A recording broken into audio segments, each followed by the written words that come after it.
Alright YouTube, we are back, of course, talking some Final Fantasy VII, we're talking Ever Crisis, we're talking Rebirth, we're also talking the original FF7 to a certain degree, maybe even Remake, I don't know, we're talking about all, I guess. When it comes to a game like Final Fantasy VII Ever Crisis, it is a different kind of a remake for the original FF7. It's pretty much FF7 light, because it's mostly cutscenes, very minimal actual gameplay, and just a lot of fighting, right? You get the occasional dungeon where you can kind of run around and do shit, but you're mostly just watching cutscenes and dialogue between characters and then just fighting something. You lose a lot of the in-between because you're not actually getting to play it like the original FF7 and getting to walk to locations, things like that, right? It's pretty much jumping from major story beat to major story beat. But it's at least a kind of more faithful remake, if you want to use that term, than something like the Remake Project for a lot of people. They're both obviously faithful in their own ways, but Ever Crisis is doing more of like a one-to-one remake in a lot of ways to the original PS1 version of FF7. For the most part, from what I can recall, it's pretty much always faithful to the original FF7 in terms of dialogue and what they show from the game. It's not 100% faithful. There are times where it's a little bit different. The first thing that comes to mind for me is, of course, the Dyne segment. With the original scene, of course, it plays out how we know it to play out, right? The fight between Dyne and Barret, the dialogue afterwards, he passes on the pendant to Barret, and then he unalives himself. With Ever Crisis, it plays out pretty much the same, except for the way that Dyne goes out, where he just jumps in front of a random Shinra soldier, which is kind of them taking what happens in Rebirth a little bit and putting it into the original FF7's depiction of the story, which is a little bit frustrating. Look, I kind of get it. Maybe they don't want to depict somebody doing that to themselves. The thing is, it's not the first time that that's even happened to Dyne, falling off a cliff, right? That happened with him and Barret in the original FF7. They showed also in Rebirth. He falls down into what is a bottomless looking pit or something. You don't know. It's kind of ambiguous. And obviously Dyne survived that. We know that Dyne dies because of this, but it could still be ambiguous. All you're seeing is a little chibi character fall in the background. What happens, happens, right? It's not the same as somebody like getting a noose or a gun and unaliving themselves, right? It's not that graphic, so I'm kind of confused why they don't want to show that. Like, they'll show in Rebirth Dyne getting shot the fuck up by, you know, Scarlet and Shinra troops whenever he actually does die with, like, the Barret segment at the scrapyard, right?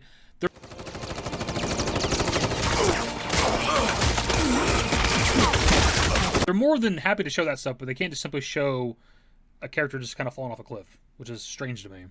But I bring that up to show that Ever Crisis isn't 100% faithful to the original game. Sometimes they'll change shit. Sometimes they'll incorporate stuff from the Remake Project. I don't know how often this happens.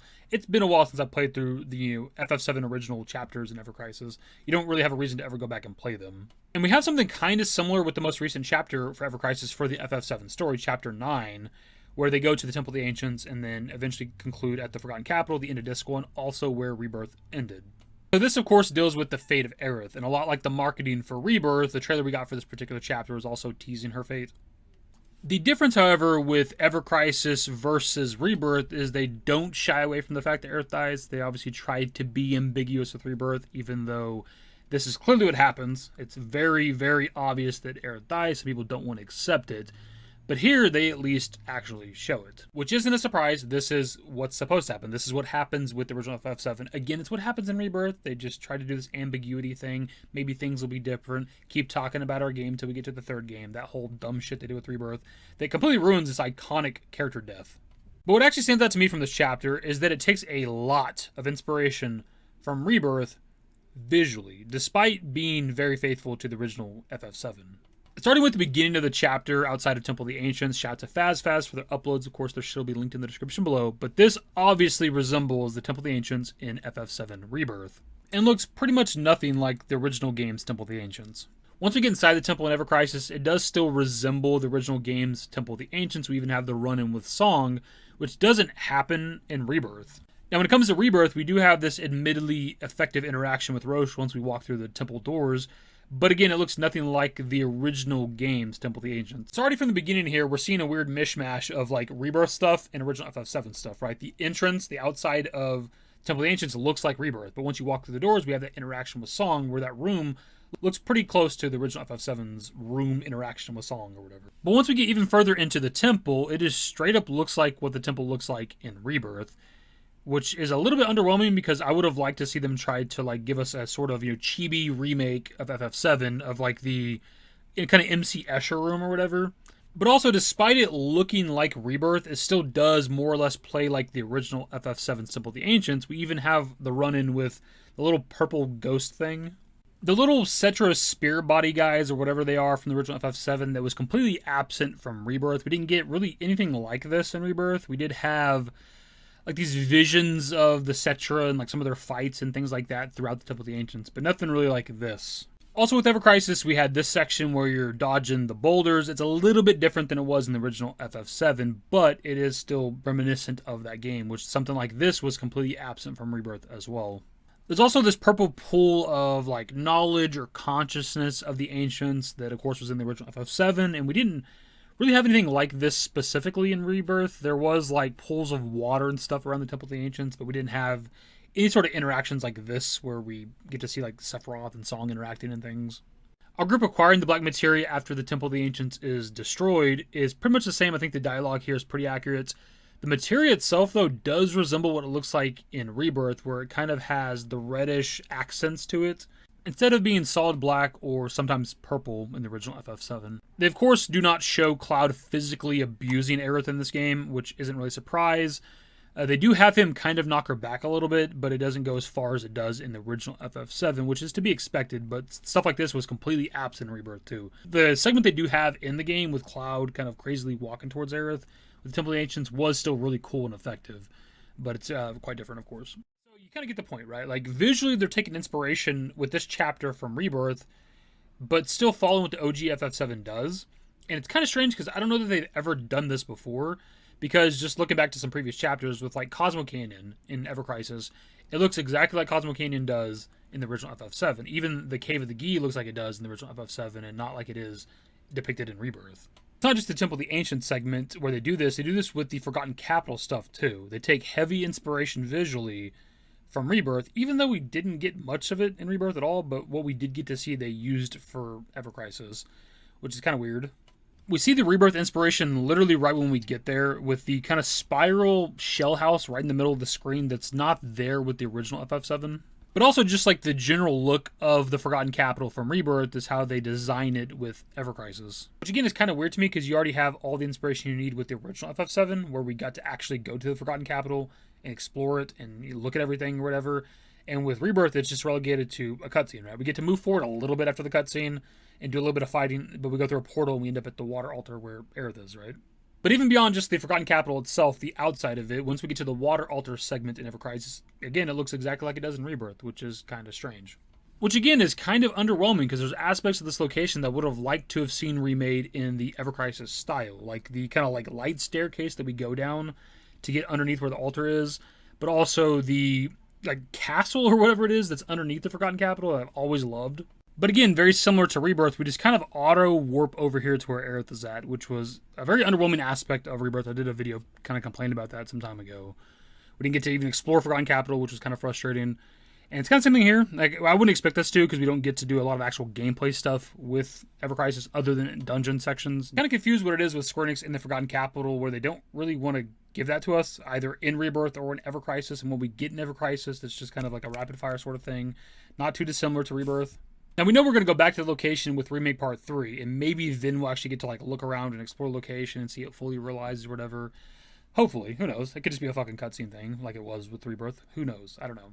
That section to me in Rebirth always felt kind of rushed. Like, we knew the game was going to conclude at Forgotten Capital, and it's like they got to that point and realized, like, maybe we can't really realize or fully flesh out this location like we want to, so let's, like, relegate it to a cutscene, and we'll just have a fucking portal right here that warps you where Aerith is at, instead of you actually, like, walking there.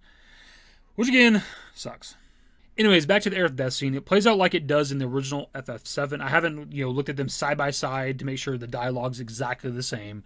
But it is pretty much exactly what happens in the original FF7, other than the location looking like it does in Rebirth. But right after the Aerith death scene and the Jenova fight, they do yet another change with the Aerith water burial scene from the original game, where like the location looks like it does in Rebirth, which is just not anywhere near as visually appealing. Despite the tragedy of the scene before it, the burial of Aerith in the original FF7 is quite beautiful in a lot of ways, in terms of the actual setting. She's being buried where her people lived. But also the backdrop of the Cetra house in the background, the trees, the light coming through, all that other shit. It's quite a beautiful scene, despite it being, really sad. Whereas with Rebirth, we just skip over the burial scene for the sake of the ambiguity shit and then wanting people to talk about this segment on social media for the next couple of years until we get to Remake Part 3. But also the setting itself, like, it's just dark and in a lot of ways kind of depressing, and maybe that's the point. But just looking at it compared to the original FF7's burial scene for Aerith, just kind of also sucks. And for whatever reason, Ever Crisis also does this. They have Aerith's burial in the exact same location as it looks like in Rebirth. They do actually give us the water burial, which is nice since Rebirth skipped over that. But why they would choose to mimic what they did in Rebirth, which is just not nearly as good as the original, I don't know why. Also, what's kind of fun is they actually give Cloud some steps and a platform to walk onto into the water and then let go of Aerith, which is kind of them retconning the original game, where it just like appears Cloud walks out into the middle of this massively deep body of water and somehow is able to stand there and then also let go of Aerith. So as has kind of been the theme of the video here, they're doing this weird mix of Rebirth and OG FF7 stuff with Ever Crisis for this particular chapter that I don't know that they've done this before. You guys can let me know. I don't, again, remember everything with Ever Crisis that I played, and I've not gone back to play everything for the sake of this video. But it's just like the first time that I've really taken note of them doing this. We get the actual Aerith death scene, as we should, because it is just retelling the original FF7, and we get to actually see the burial of Aerith in the City of the Ancients and shit. But it's with this like weird Rebirth coat of paint, and I don't know why. I've also seen people take this scene and say that the platform was like always there to make it make sense with the original FF7, but it's not. It's just like a continuity, not necessarily error, but it's just like a kind of terribly made scene. I've done a video on this. Other people have talked about this scene too. Like the Aerith death scene, for as iconic as it is in the original FF7, has a lot of like flaws and errors. Really, the whole point of this is I'm not sure why they chose to do Aerith's death and burial scene like they did in Rebirth. Like, mimic those locations, the way it looks, but also specifically where Aerith is buried in Rebirth. Because the whole point of Ever Crisis is to give us a remake of FF7 original, but also the compilation as a whole eventually, right? And so far, from what I can recall, they've been relatively fucking faithful to the original FF7, outside of some gacha mechanics and some of the gameplay elements of a mobile gacha game, right? But for the most part, with like the cutscenes and the dialogue, it's been relatively faithful. And I'm not sure if this is the first chapter to actually do this, where they take aspects of like Remake and or Rebirth. It stood out as kind of weird to me and other people too. I put out a screenshot yesterday of like the Aerith burial scene, and there are people that were surprised that it was mimicking Rebirth as opposed to what it should look like based on the original FF7. And I myself would have preferred that. I would have loved to see them remake the Temple of the Ancients and also the Forgotten Capital, how it kind of looks in the original FF7. We already have what this shit looks like in Rebirth. Why do I need to see it again in Ever Crisis? It doesn't make any sense. That's really kind of it for the video, my dudes. I don't even really know what the point of the video is. It's just like an observation. It's not necessarily me like complaining about Ever Crisis, because it's a free-to-play game. Who gives a shit what they do ultimately? But it's just, it still is weird to me. Like, this particular chapter, the way they handled it was just kind of strange. Anyways, that's the video. Subscribe to the channel if you guys are new. Search number in the description below. Follow me on Twitter, @FF7YT. That's it. Bye. Used to care what people thought, but now I care more, and nobody out here's got it figured out. So therefore, I've lost all hope of a happy ending, depending on whether or not it's worth it. So insecure, no one's perfect. We spend it with no shame. We blow that like Coltrane. We in here like Rogaine, or leave it like Cobain.